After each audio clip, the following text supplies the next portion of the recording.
ஆக்கினைகளை அகற்றுகிறவரே ஸ்தோத்திரம் என்று சொல்லி இந்த காலை வேளையில புதிய நாட்களை தொடங்குவோம்.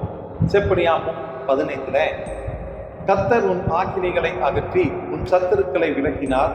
இஸ்ரவேலின் ராஜாவாகிய கர்த்தர் நடுவில் இருக்கிறார், இனி தீங்கை காணாதிருப்பாய் என்கிற வாக்குத்தத்தத்தை அந்த காலையில நாம் பிடித்துக் கொள்வோம்.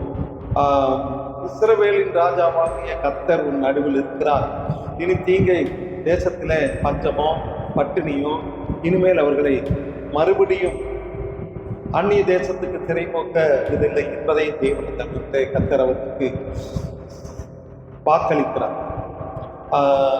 சத்துருக்கள் எல்லாரும் விலகி போவார்கள். நம்முடைய பாவங்களோ நம்முடைய ஆக்கினைக்கு காரணமாக இருக்கும். நம்முடைய பாவங்களை நம்மை விட்டு நீக்கிவிட்டால் ஆக்கினை நம்மை விட்டு நீங்கிவிடும்.